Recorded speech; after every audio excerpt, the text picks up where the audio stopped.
হরে কৃষ্ণা। রাধে রাধে বন্ধুরা।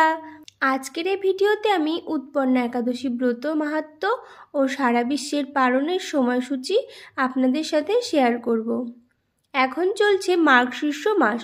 মার্গশীর্ষ অর্থাৎ অগ্রহায়ণ মাসের কৃষ্ণপক্ষের একাদশী উৎপন্না একাদশী নামে পরিচিত। শাস্ত্র অনুসারে এই একাদশী উপবাসের প্রভাবে পূর্বজন্মের সমস্ত পাপ বিনষ্ট হয়। উৎপন্না একাদশীর উপবাস পালন করলে শ্রীহরি বিষ্ণুর সাথে ধন সম্পদের দেবী লক্ষ্মীর বিশেষ আশীর্বাদও প্রাপ্ত হয়। এছাড়া সেই বাড়িতে কখনো অর্থের অভাব হয় না। পদ্মপুরাণ অনুসারে এই উপবাস পালন করলে ধর্ম ও মোক্ষ লাভ হয়। তাই ভক্তি সহকারে এই উত্থান একাদশী ব্রত পালন করা আমাদের সকলের জন্য অত্যন্ত কর্তব্য। রাধে রাধে দর্শক বন্ধুরা, আমি মিতাস ক্রিয়েশন চ্যানেলে আপনাদের স্বাগত জানাই। বন্ধুরা, আশা করি গোবিন্দের কৃপায় আপনারা সকলে খুব ভালো আছেন। বন্ধু, আপনি যদি চ্যানেলে নতুন হন তাহলে চ্যানেলটিকে সাবস্ক্রাইব করে পাশে থাকা বেল আইকনটি ক্লিক করে যাবেন। আর ভিডিওটি ভালো লাগলে লাইক করবেন আর কমেন্টে লিখবেন জয় রাধা গোবিন্দের জয়। এই ভিডিওটি আপনার পরিচিত বন্ধুবান্ধব ও আত্মীয় স্বজনদের উদ্দেশ্যে শেয়ার করবেন এবং ভিডিওটি অবশ্যই শেষ পর্যন্ত দেখবেন। দর্শক বন্ধুরা, আপনারা যারা একাদশী ব্রত পালন করতে পারেন না তাদের কাছে আমার বিনীত অনুরোধ, আপনারা কৃপা করে একবার হলেও এই মাহাত্ম্য কথা শ্রবণ করুন। একাদশী পালনের পুণ্যফল লাভ হবে। উৎপন্না একাদশী ব্রত মাহাত্ম্য। অর্জুন বললেন, হে দেব, অগ্রহায়ণের পুণ্যপ্রদায়ী কৃষ্ণপক্ষের একাদশীকে কেন উৎপন্না বলা হয় এবং কী জন্যই বা এই একাদশী পরম পবিত্র ও দেবতাদেরও প্রিয় তা জানতে ইচ্ছা করি। আপনি কৃপা করে আমাকে তা বলুন। শ্রী ভগবান বললেন, হে পৃথাপুত্র, পূর্বে সত্যযুগে মূঢ় নামে এক দানব ছিল। অদ্ভুত আকৃতি বিশিষ্ট সেই দানবের স্বভাব ছিল অত্যন্ত কোপন। সে দেবতাদেরও ভীতপ্রদ ছিল। যুদ্ধে দেবতাদের এমনকি স্বর্গরাজ ইন্দ্রকে পর্যন্ত পরাজিত করে স্বর্গ থেকে বিতাড়িত করেছিল। এইভাবে দেবতারা পৃথিবীতে বিচরণ করতে বাধ্য হয়েছিল। তখন দেবতারা মহাদেবের কাছে গিয়ে নিজেদের সমস্ত দুঃখ সবিস্তারে জানালেন। শুনে মহাদেব বললেন, হে দেবরাজ, যেখানে শরণাগত বৎসল জগন্নাথ গুরুধ্বজ বিরাজ করছেন তোমরা সেখানে যাও। তিনি আশ্রিতদের পরিত্রাণকারী, তিনি নিশ্চয়ই তোমাদের মঙ্গল বিধান করবেন।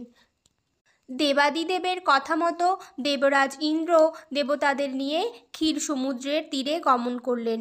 জলে শায়িত শ্রী বিষ্ণুকে দর্শন করে দেবতারা হাত জোড় করে তার স্তব করতে লাগলেন। স্তুতির মাধ্যমে নিজ নিজ দৈন্য ও দুঃখের কথা তারা ভগবানকে জানালেন। ইন্দ্রের কথা শুনে ভগবান নারায়ণ বললেন, হে ইন্দ্র, সেই মূঢ় দানব কী রকম, সে কেমন শক্তিশালী তা আমায় বলো। ইন্দ্র বললেন, হে ভগবান, প্রাচীনকালে ব্রহ্মবংশে তালোজ্জঙ্ঘা নামে এক অতি পরাক্রমী অসুর ছিল। তারই পুত্র সেই মূঢ় অত্যন্ত বলশালী, ভীষণ উৎকট ও দেবতাদেরও ভয় উৎপাদনকারী। সে চন্দ্রাবতী নামে এক পুরীতে বাস করে।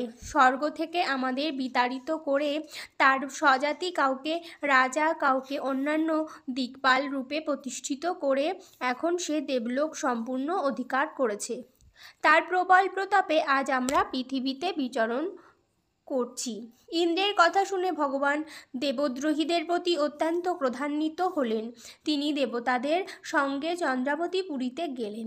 সেই দৈত্যরাজ শ্রীনারায়ণকে দর্শন করে পুনঃ পুনঃ গর্জন করতে লাগল। দেবতা ও অসুরের মধ্যে তুমুল যুদ্ধ শুরু হয়ে গেল। যুদ্ধে দেবতারা পরাজিত হয়ে এদিক ওদিক পালিয়ে গেল।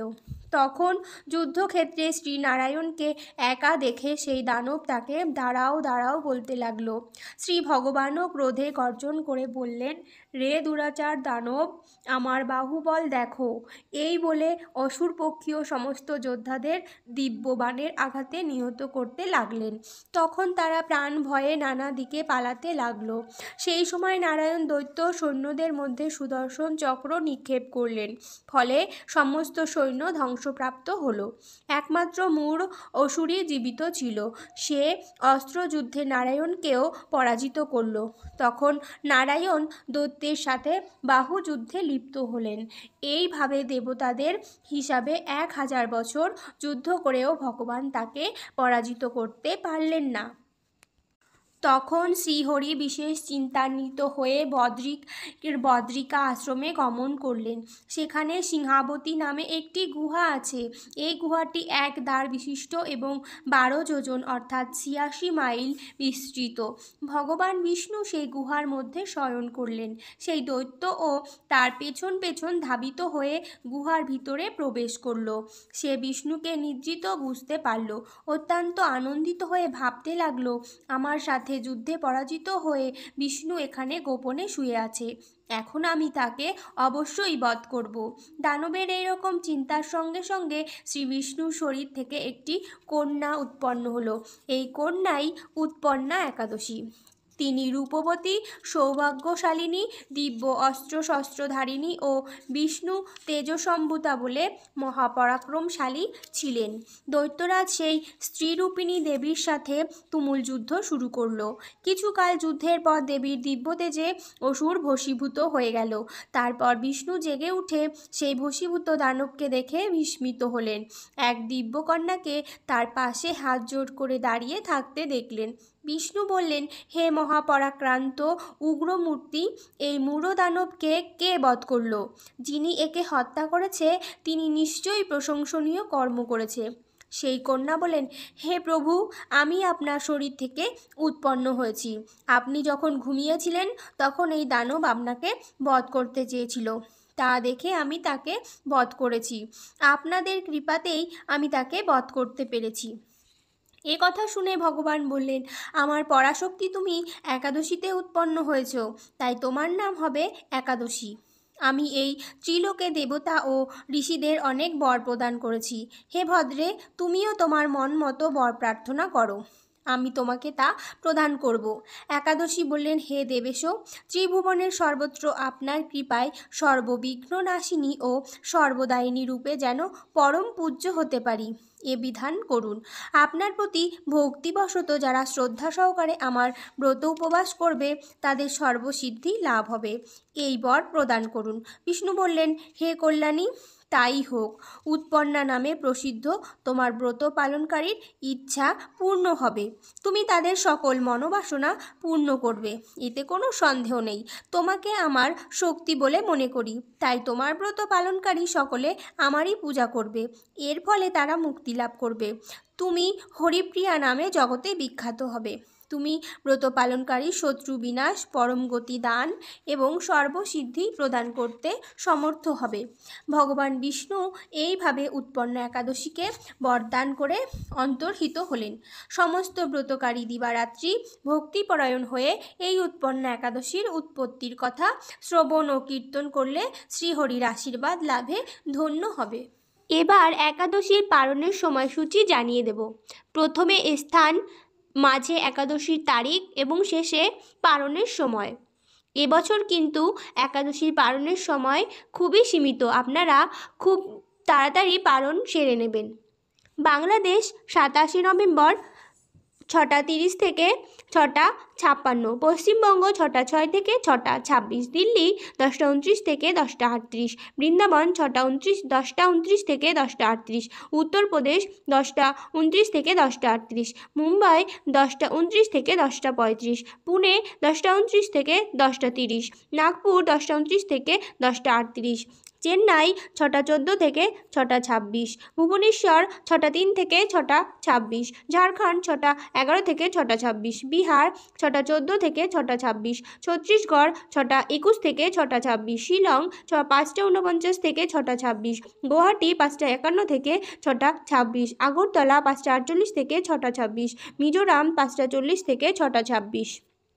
মণিপুর 5:39 থেকে 6:26, নাগাল্যান্ড 5:40 থেকে 6:26, অরুণাচল প্রদেশ 5:46 থেকে 6:26, সিকিম 6:07 থেকে 6:26, উত্তরাখণ্ড 10:29 থেকে 10:35, হিমাচল প্রদেশ 10:29 থেকে 10:36, পাঞ্জাব 10:29 থেকে 10:32, হরিয়ানা 10:29 থেকে 10:38, রাজস্থান 10:29 থেকে 10:35, গুজরাট 10:29 থেকে 10:41, মধ্যপ্রদেশ 10:29 থেকে 10:38, হায়দ্রাবাদ 10:29 থেকে 10:38, বিশাখাপত্তনম 6:09 থেকে 6:26, গোয়া 10:29 থেকে 10:36, ব্যাঙ্গালোর 6:24 থেকে 6:26, কেরালা 6:24 থেকে 6:26, জম্মু কাশ্মীর 10:29 থেকে 10:35, আন্দামান নিকোবর 5:22 থেকে 6:26, নেপাল 6:34 থেকে 6:41, ভুটান 6:32 থেকে 6:56, শ্রীলঙ্কা 6:05 থেকে 6:26, মালদ্বীপ 9:59 থেকে 10:50, মায়ানমার 6:21 থেকে 7:26, পাকিস্তান 9:59 থেকে 10:13, মালয়েশিয়া 7:02 থেকে 8:56, সিঙ্গাপুর 6:50 থেকে 8:56, ইন্দোনেশিয়া 5:27 থেকে 7:56, ব্রুনেই 6:12 থেকে 8:56, থাইল্যান্ড 6:24 থেকে 7:56, কম্বোডিয়া 6:02 থেকে 7:56, ভিয়েতনাম 6:15 থেকে 7:56, ফিলিপাইন 6:03 থেকে 8:56, তাইওয়ান 6:19 থেকে 8:56, জাপান 6:29 থেকে 9:49, বেইজিং 7:13 থেকে 8:56, হংকং 6:44 থেকে 8:56, অস্ট্রেলিয়া 5:42 থেকে 10:28, নিউজিল্যান্ড 5:43 থেকে 10:40, দুবাই 8:59 থেকে 10:18, সৌদি আরব 7:59 থেকে 9:53, বাহরাইন 7:59 থেকে 9:38, কুয়েত 7:59 থেকে 9:51, কাতার 7:59 থেকে 9:34, ওমান 8:59 থেকে 10:05। দর্শক বন্ধুরা, আশা করি ভিডিওটি আপনাদের খুবই উপকারে আসবে। আর ভিডিওটি ভালো লাগলে লাইক করবেন আর কমেন্টে লিখবেন জয় রাধা গোবিন্দের জয়, এবং ভিডিওটি আপনার পরিচিত বন্ধু বান্ধব ও আত্মীয় স্বজনদের উদ্দেশ্যে শেয়ার করবেন। সকলেই ভালো থাকুন এবং সুস্থ থাকুন, এই কামনা রেখে আজকে এখানেই শেষ করলাম। নমস্কার, ধন্যবাদ। ঈশ্বর আপনার মঙ্গল করুক। জয় শ্রীকৃষ্ণ, রাধে রাধে।